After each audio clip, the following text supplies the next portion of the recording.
Broncos minicamp is officially over, and I noticed 4 other big takeaways that I needed to share with you just to kind of round out everything and make it sound and look perfectly as we head into the further and further into the offseason. But before we do that, how about a little channel update for you guys? You guys have been doing an amazing job, so shout out to you. 325 plus subs in June so far. And by the way, the last 5 videos have all had 260 plus likes. So if you could do me a huge favor, hit that thumbs up button and keep the streak rolling. Okay, so like I said, today was the last day of Broncos mandatory minicamp, which also means that you're not going to see any Broncos football for quite some time. In fact, not until late July when we get into training camp are you going to see any of your favorite players. But the good news is we're going to be talking about them every single day here on the channel. So if you need a place to vent, a place to grieve, I got you. Make sure you lock us in, hit that subscribe button. Now, like I said, there were 4 major things that I took away from Broncos mandatory minicamp. And I viewed these as maybe not necessarily anything that would grab the headlines, but things that Broncos fans should know, at least exiting out of the off-season workout program. So I look at this and I say, what are those 4 major things? Right? Like, what is that first major headline, so to speak, that we want to talk about? And the first thing is that Bo Nix is obviously the leader of this team. And I say that because since last year, Bo has not only excelled at the podium, but clearly, as the signal caller and leader of this football team, he's taken that next step. Now, Zach Stevens, who's done an excellent job of covering Broncos minicamp throughout the week, basically said this: there's no doubt in anybody's mind that Bo Nix is the leader and this is his football team. In fact, he was chirping back and forth between some of the defensive linemen out there, just kind of talking shit a little bit, and I love to see it. Not necessarily something you would have seen from him in his rookie year. He clearly feels more comfortable with him being the leader of this football team. And that's important because quarterbacks are supposed to be in that role, right? It is the most important position on the field, especially in 2025. So obviously, if you have a guy that, can be more outspoken and take that next step into being a vocal leader, that's what you want to see. How often do you see other quarterbacks, like, I'll give you an example, Carson Wentz in years prior, who wasn't a vocal leader, who kind of lost the locker room? You want guys to rally around the quarterback, the one that is the most presidential in the locker room. Now, some of the things that Bo has improved upon, not just at the podium, but he did put on about 5 to 10 pounds of muscle, which is always great as long as it doesn't affect your mechanics. His memorization of the playbook has been stellar. His communication with his players, mainly his wide receivers, have also been great. And his communication with Sean Payton. How often have you heard this week Sean Payton saying, oh, God, Bo has just been so good. His communication and the way he presents himself and his memorization and he's spewing out plays. It's all great things to hear, which is right around this time in June, that you want to be seeing all those things. Now, I'm going to ask you this question, and it's kind of a loaded question, but I feel like Broncos country will have a pretty good answer for this. Is Bo Nix a top 10 quarterback in the NFL? I have it a kind of a lucrative 9 through 11 right now. I think you can interchange him between 9, 10, and 11, especially with no pads being played and no football since, January of this last year? So I think right now it's between 9 and 11. But let me know what you think in the comment section down below. All right. Our second major takeaway, the young wide receivers are starting to look really dangerous. And last year, there was this sense of growing pains where I felt like the wide receivers necessarily weren't living up to what we thought they would. And a lot of them were rookies. And by the way, for more wide receiver content here for the Denver Broncos on guys like Troy Franklin, Devon Vele, and Marvin Mims, make sure you hit that subscribe button. We're going to have videos every single day covering your favorite players.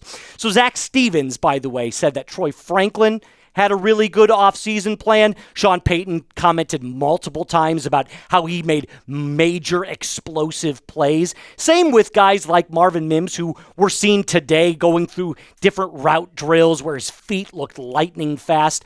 And one player in particular that I feel like we all need to just kind of tip our cap to, Pat Bryant. the rookie pick in the third round. And I say that because if you look at the wide receiver room right now and the way it's slated, he's not going to stand out to you, right? He's not a 1, 2, or 3 at this point. But the progression that you've seen from not only rookie minicamp to right now, his skill set has been on full display, mainly his ability to go up and make contested catches. He's got that long, lengthy body that Payton loves. He loves bigger wide receivers. So he and Devon Vele fit the prototype of a Sean Payton wide receiver. And looking back at what he did last year at Illinois, I think this does a disservice to him. The one major area that I want you to focus on is that yards per reception, that average. Because last year, Illinois ran a run-first style offense. And I know Luke Altmaier is a good college quarterback, but Illinois doesn't have an elite offense. So it's hard to determine what Pat Bryant was last year, considering he played for a mid-tier college football program in the Big Ten. So his ball hawk skills, the ability to find the high points of the football and track it down in contested catches, is his main superpower, I guess you would like to call it. He is your ball hawk wide receiver through and through. And it's not just him. Devon Vele is going to be that next route running player. Troy Franklin you could put in the slot, move him over the middle of the field. And Marvin Mims is going to be a player that you can stretch over the middle of the field. So all four of those guys that I just mentioned are young and have different skill sets that Bo Nix can utilize heading into the 2025 season. Now, before we get into our other takeaways, I've got a great deal that I need to talk to you guys about. This link right here that I put in the comments and description of today's video is going to save you 40% off this Broncos hoodie. Yes, I realize that it is summer, but if you put this on a brisk summer morning and you were going out jogging and all your friends were like, hey, look at that, where'd you get that? You got it at Fanatics and you got it on the Broncos Breakdown.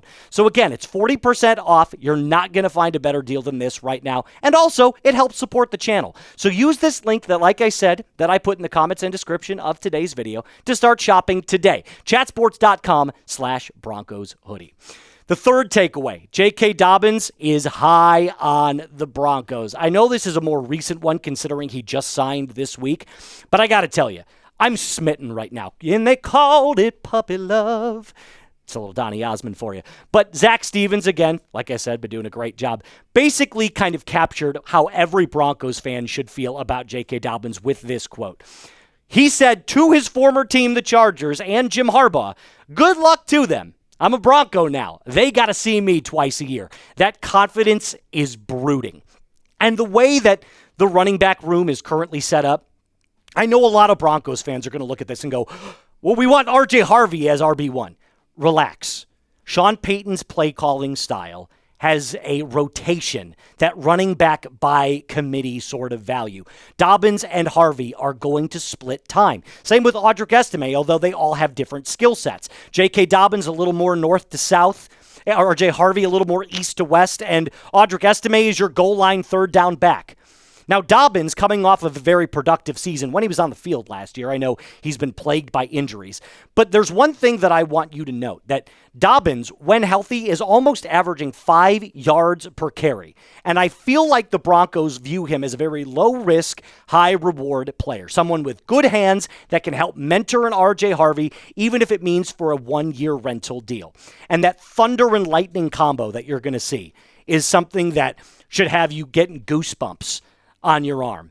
I'm telling you, Harvey's, in his bag. He's got all of the side-to-side shake and shimmy, and Dobbins is a little bit more vertical, a little more upright, but powers through with that shoulder and that low center of gravity. So I came up with a cool nickname, by the way. I don't care if you use it. I call it JK37. J.K. Dobbins, R.J. Harvey's number is 37. Plop them together. It's beautiful. So I'm going to ask you this question before we get into our final takeaway. How many touchdowns will J.K. Dobbins have in 2025? This means total. So through the air and on the ground, I'm going to say in the 13 or 14 games that I'm predicting him to be playing in, I'll say 8. 8 feels like a good number for me. All right, our last major takeaway. The superstar defense is shining. I don't think there's a single team outside of the Philadelphia Eagles that has a roster construction quite like the Denver Broncos do in 2025. I say that because last year they were number 1 in sacks, and they only got better. Got aggressive in free agency, signing Talanoa Hufanga and Dre Greenlaw. Went aggressive in the draft, first-round pick Jahdae Barron, and we have the best front 5 in football, period. There's nobody better, and I'll prove it to you. All of these guys not only have high PFF grades, but are all looking at major contract extensions, either with the Broncos or with another NFL team. You can't pay everybody. So let's take a look at their sack production from 2024. This is 39.5 sacks between 4 players. That's nuts. Zach Allen, 8.5. I think we're going to pay him first. Nik Bonitto, another player that shot out of a cannon last year, 13.5. Jonathon Cooper, his Robin to Bonitto's Batman. And, of course, John Franklin Myers, who is no slouch himself, most likely going to be the player that we can't end up paying. But that's okay. Listen, if he can give us one more solid year and this team can get 65-plus sacks this next year, you're going to be looking at a potential dark horse Super Bowl team. And Vance Joseph, our awesome defensive coordinator, should be so pleased. I love what he's done. I love the roster construction. He's a really, really excellent D coordinator. And the Sean Payton rebuild from the Russ years has come completely full circle. Are you still with us?